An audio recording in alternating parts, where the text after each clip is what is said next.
রাজধানী ঢাকাসহ দেশের বিভিন্ন স্থানে বজ্রসহ বৃষ্টির পূর্বাভাস দিয়েছে আবহাওয়া অধিদপ্তর। আগামী ৩ দিন পর্যন্ত দেশের সব বিভাগের দু-এক জায়গায় এই বৃষ্টি অব্যাহত থাকতে পারে। ২৮ মার্চ সন্ধ্যায় এক পূর্বাভাসে এই তথ্য জানিয়েছে আবহাওয়া অধিদপ্তর।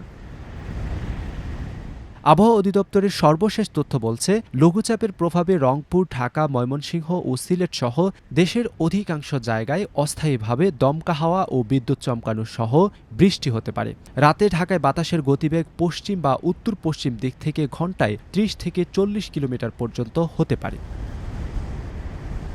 আবহাওয়া অফিসের তথ্যমতে গত ২৪ ঘণ্টায় সর্বোচ্চ ৫৩ মিলিমিটার বৃষ্টি রেকর্ড করা হয়েছে সিলেটে। এছাড়া রংপুরে ৪৯, রাজারহাটে ৪৫ এবং দিনাজপুরে ৪২ মিলিমিটার বৃষ্টি হয়েছে। এই বৃষ্টির প্রভাবে সারা দেশে দিন এবং রাতের তাপমাত্রা কিছুটা কমতে পারে।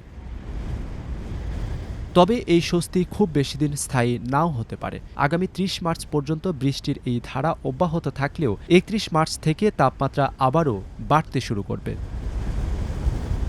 ৫ দিনের বর্ধিত পূর্বাভাসে বলা হয়েছে, এপ্রিলের শুরুতেই বৃষ্টির প্রবণতা কমে গিয়ে গরমের তীব্রতা আবারও বৃদ্ধি পেতে পারে। আপাতত কয়েকদিনের এই ঝোড়ো হাওয়া আর বৃষ্টি তপ্ত প্রকৃতিতে কিছুটা শীতলতা বয়ে আনবে। শাহাবুদ্দিন, প্রথম আলো, ঢাকা।